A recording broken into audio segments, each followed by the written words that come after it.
I just finished watching episode 1 of Aeronautica Imperialis. Ignorance Leads Death.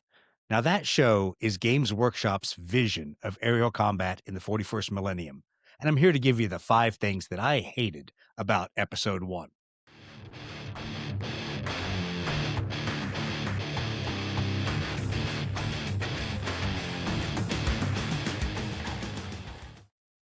Number 5, Grim Dark Pearl Harbor.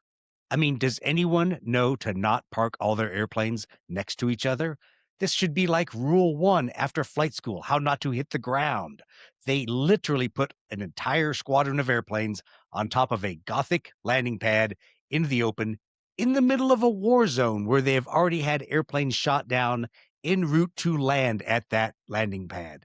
It makes no sense to me, but that's all right. That's not the worst thing.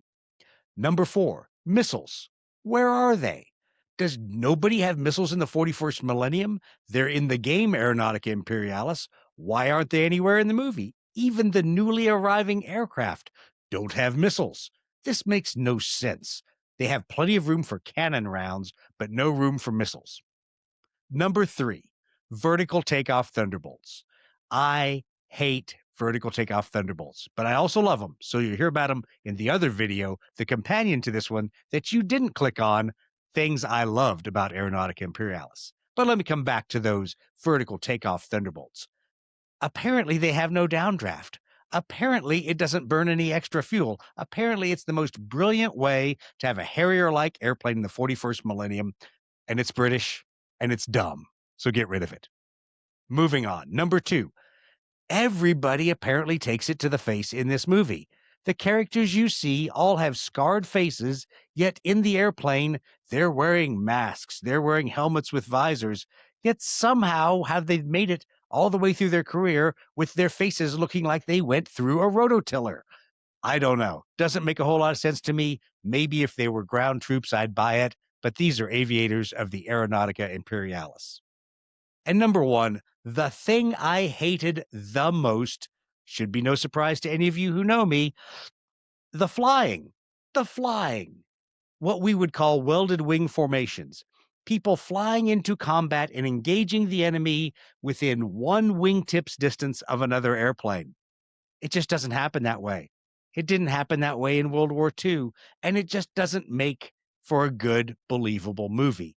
Sure, it makes great for cramming a lot of airplanes into one scene. Not very believable. Immediate rolls, tail chases. I mean, every dogfight is a tail chase. All of the flying is a terrible trope of all the other terrible aviation movies. Yet none of it draws on any of the good aviation that's out there, any of the great cinematography that's been captured of what dogfights really look like. And those are still interesting. Everything doesn't have to be a tail chase. It doesn't have to look like it was filmed in 1941 in the Battle of Britain.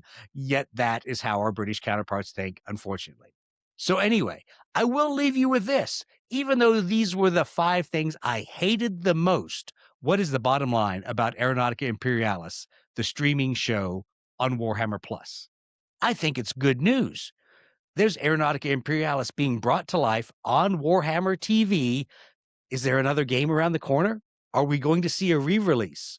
Are the Eldari, are all the Xenos going to come back?